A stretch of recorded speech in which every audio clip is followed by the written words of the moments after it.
शादी का मंडप सजा था। दूल्हा अपनी होने वाली दुल्हन की मांग बस भरने ही वाला था कि कांड हो गया। बीच मंडप में दूल्हे की गर्लफ्रेंड अपने बच्चों के साथ पहुंच गई। बस फिर क्या था, शादी की खुशियां कुछ ही देर में गम में बदल गई। पूरा मामला उत्तर प्रदेश के जालौन का है। यहाँ प्रभाकर नाम के शख्स की शादी थी। सब कुछ ठीक चल रहा था। सारे इंतजाम करके लड़की पक्ष बारात आने का इंतजार कर रहा था। बारात आई, जयमाला हुई, शादी की रस्में जारी थी। उसी दौरान अचानक से दूल्हे की प्रेमिका धमकी। उसने प्रभाकर पर धोखा देने का आरोप लगाया। महिला का कहना था कि प्रभाकर पहले ही उससे शादी कर चुका है और दोनों का एक बेटा भी है, लेकिन अब वो दूसरी शादी कर रहा है, जो सरासर धोखा है। प्रेमिका ने मंडप में तांडव शुरू कर दिया। ये है कि प्रभाकर गुप्ता मेरे पति हैं। 8 साल पहले मतलब 5 साल पहले उनने मुझसे शादी की थी। 5 साल से हम उनके साथ रह रहे। तो उन्होंने मुझसे कल कहा कि मेहंदी घाटमपुर बालाजी में जा रहा हूँ और तुम प्रसाद खोआ बना लेना। मैं रात में पहुंच जाऊंगा 2 बजे। 8 बजे निकल गए थे। बोले मैं दिन में 1 बजे आ जाऊंगा वापसी। तो 12:30 बजे हमने उन्हें फोन लगाया रात में। तो वो कहने लगे कि अभी हम रास्ते में हैं। हमने गाने की आवाज आई, हम गाने की आवाज आ रही, बोले वो तो ऐसी आ ही रही हैगी और हम रास्ते में 2 बजे पहुंचेंगे। बाकी बात फिर जब हम सुबह जगह हमने प्रसाद बना के पूजा की, बालाजी से हमने अर्जी लगाई। इनका फोन 12:30 के बाद स्विच ऑफ हो गया। फोन स्विच ऑफ हो गया। बालाजी से मैंने अर्जी लगाई कि हे मेहंदी घाटमपुर बालाजी, अगर आप सच्चे हो तो आज हमारी अर्जी स्वीकार करना कि प्रभाकर जहाँ भी हो हमें पता लग जाए। बस हम पूजा में हमने ध्यान किया। उसके बाद हमें एकदम से अजीब से महसूस हुआ कि उनकी शादी हो रही। उसी टाइम हमने बच्चों को आटा रख दिया मार के, एक रोटी बच्चों को देके तुरंत मैं गई। कहाँ गई आप? लॉज कौन सी? आशीर्वाद लॉज में पहुंची, होटल वहाँ पे टैक्सी से। तो वहाँ पे मैंने देखा एक कमरे में लड़की, एक कमरे में इनके घर वालों से सबसे पूछा तो वो कहने लगे कि हमें पता नहीं कहाँ आएंगे प्रभाकर।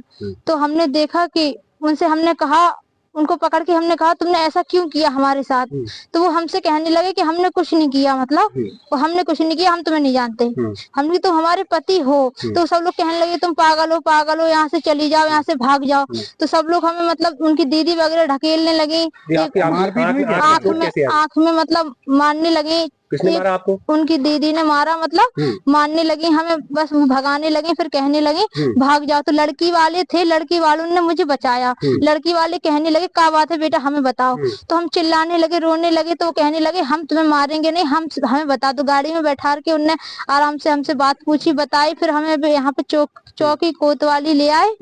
तो यहाँ पर हम सब लोग बैठे हैं और उनका बेटा है एक प्रेम, वो 5 साल का। मेडिकल परीक्षण अगर होगा तो उसमें पुष्टि हो जाएगी उनका? हाँ, पुष्टि हो जाएगी। उनका लड़का है। दूसरी बात का है, वो मतलब जबरदस्ती नहीं, कोई हमसे प्रेम करते थे, वो भी हमसे प्रेम करते थे।